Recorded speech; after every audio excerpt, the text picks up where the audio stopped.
One Piece chapter 830. Okay, so there's a few things I want to talk about. I'm not going to talk about everything in this chapter, but I'm going to talk about the most important things to me.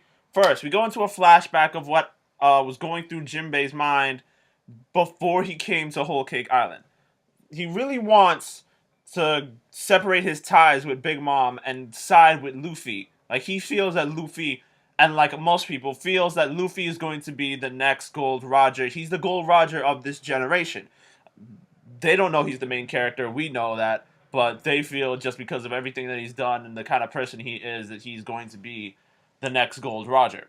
Great. More people, more for the Straw Hat Armada! The better. Two, we meet two very important people, or two at least important for this arc people. One, Aladdin with I think an E, who is Jinbei's vice captain, and Fraulein, his wife, who is Big Mom's daughter, and the reason why Jinbei is a member of Big Mom's. I'm sorry. It's so funny because she's a hammerhead shark mermaid. For all of you who are wondering, who's man's enough to smash Big Moms?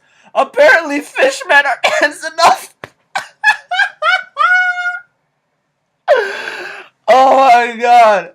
I'm in literal tears. Oh god. Yo. When she said she wanted a utopia, does she mean a utopia harem? Am I going to see a giant daughter next? Is that what I'm going to see? Am I going to see a Skypean? Oh my god! If I see a giant and a Skypean next, I'm going to lose my literal shit. Oh my god. I can't breathe. Oh my god. If I see a Zoan, oh god. Oh, let me take it back. So, her name is Fraulein. She is Big Mom's daughter.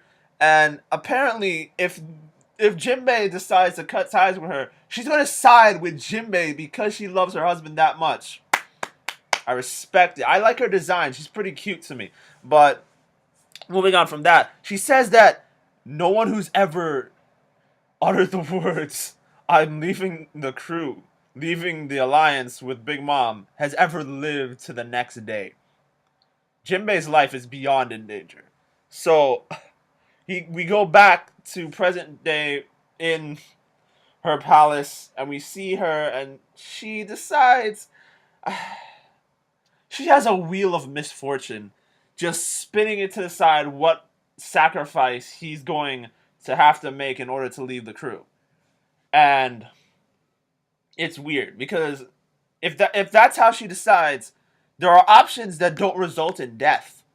You can lose an arm, you can lose a leg. I think one is lose your head or lose your soul, and then there's one with a crown, which I have no idea what the hell that's supposed to be. Like, that might be her ripping years off your life. It might be some neck shit that who knows what the hell it might be. For all we know, that might be like what's that girl from Dressrosa? Sugar. Like, the way that Sugar turned people into toys, for all we know, that could be her turning people into food. Who knows? I don't know. I'm scared for Jinbei. I like Jinbei. I want Jinbei around. I want him to be actually join the Straw Hat crew, not just be a member of the Straw Hat Armada like Bartolomeo. Like, I want Jinbei there. After that, we cut to some shit with Pedro, his obsession with the poneglyphs. Look, the poneglyphs are going to be important, but I feel like the poneglyphs are going to come after the fighting. Like, the fighting is going to happen. They're going to interrupt a wedding between the Vince Smokes and the Charlotte family. The fighting is definitely going to happen. And I feel like the poneglyphs are going to either be a reward for victory or a casualty in the fight. And by casualty, I don't mean, like, the poneglyphs can't be destroyed, but they might be lost. If they do something that causes the poneglyphs to be lost, that will be just as bad. Because My nigga, it's a poneglyph. And the road poneglyphs are vastly important. So if they lose that and no one made a copy of it, that's some bad shit. That's some really, really bad shit. Moving on from there, they're at Whole Cake Island. They're about to land, and they see someone at the shore. I don't know who it is. I want you guys to make some speculations. I doubt it's Sanji. I know someone is going to say it's Sanji. It's not Sanji. Why would you think that Sanji is just waiting at the shore for the Straw Hats? That's weird. But we'll